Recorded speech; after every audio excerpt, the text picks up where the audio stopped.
Hello, I'm Pam Carruthers of healingstars.com. I'm a soul astrologer, I'm a spiritual life coach, also I'm a teacher. I love teaching people about astrology. And this is the chart for the full moon, set for London, the UK, at 5:39 a.m. So the wee hours of the morning here with us in the UK. And it's a very important full moon. The reason being that Jupiter, here's Jupiter, J-U-P, abbreviation. There's the Sun, Jupiter, Mercury. Jupiter has just moved into its own sign of Sagittarius for the next 12 to 13 months. And this in itself is a very auspicious event. It promises good things, expansion, great good fortune, but it is also seize the day, carpe diem. It moves fast through the sign of Sagittarius, and then next year it will start to go retrograde. So this full moon, the Sun has just moved into Sagittarius, is accelerating this process. And it favors the brave. It favors those who seize that moment. Now, Mercury is currently retrograde. I know many people go, oh no, Mercury retrograde. It happens 3 times a year. It is not happy in the sign of Sagittarius. It prefers Gemini and Virgo. Mercury is the detail, the dots, everything that's nice and tidy, and you can analyze it, prioritize it. And Sagittarius is a big picture.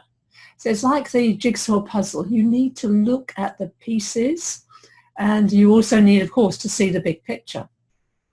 But when Mercury is retrograde, it's time to assimilate everything that you've learned while it goes forward. And that's to do with information, knowledge, and in this case, wisdom. Here's the moon. Always at a full moon, the moon is opposite the sign the Sun is in.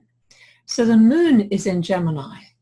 And what is quite wonderful that is, people might not know this, but when the moon is right at that beginning of Gemini, it's actually in the constellation in the sky of Taurus. And it's going through the constellation where the Pleiades are. Now, these are the 7 sisters. And if you know Orion's belt, you just look into the sky, look at that belt, 3 stars in the belt. And if you turn your head and you look to the right, you will see this very faint cluster of stars. And it's a very auspicious constellation. The moon is actually exalted in that part of the sky. So the moon is our feelings, our emotions, our ability to self-nurture. And I think that's a theme that I've seen through many clients not taking care of themselves. So that's a clue to the promise of this full moon. Elsewhere on the internet, I've heard it being talked about as a portal opening. Now, a portal is always when some shift is going on. The Sun actually joins Jupiter on Sunday, and that is a very potent and powerful and beautiful, auspicious time. Now, we won't see Jupiter in the sky because it's right next to the Sun. It's impossible. But know that it's there. So when you gaze up, and hopefully where you are, you see the Sun, notice, feel the energy of Jupiter. Jupiter is the biggest planet in our solar system. It protects us on Earth. It's known as Ganesha, remover of all obstacles in Vedic astrology. And that protection is literally physical. Jupiter will absorb any asteroid that might be coming towards us on Earth. And it's just a tiny dot that we can maybe see in Jupiter's physical. When they look through a telescope, you can see these things. Now, the Sun and Jupiter together promises boldness, encouraging, Jupiterian big ideas. So I'd like you to feel that energy at this full moon. Mars is now in Pisces.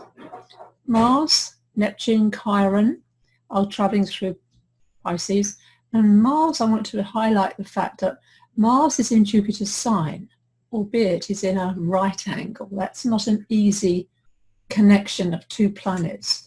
if you look below me, first time I've done this, I'm actually showing you red squares. That's a challenging aspect. That is a square, a right angle, 90 degrees.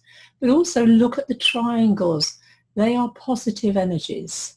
And also, if you look at this little symbol here, it's called a sextile. Again, anything in blue is very powerfully positive and flowing. The grand trine in the sky that you see here, the sun, Chiron, retrograding through Pisces, not only a few degrees, not very far, but also the nodes of the moon have just changed sign. That they indicate eclipses. We won't have one till January, don't get overexcited yet, but those nodes are now in the sign of the North Node in Cancer, the South Node in Capricorn. They deal with mother, Cancer, Capricorn, father issues.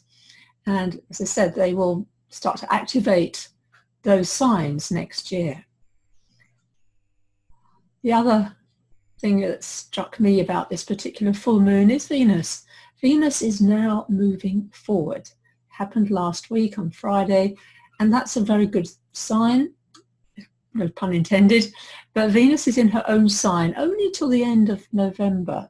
But notice also, because full moons bring to light what is going on, bring to consciousness, Venus is opposite Uranus. That's something I actually have in my own chart. It's why I love astrology. New things, new inspirations, even a new love affair. And that love affair can be with the cosmos, can be with an idea. And as I said, I teach astrology.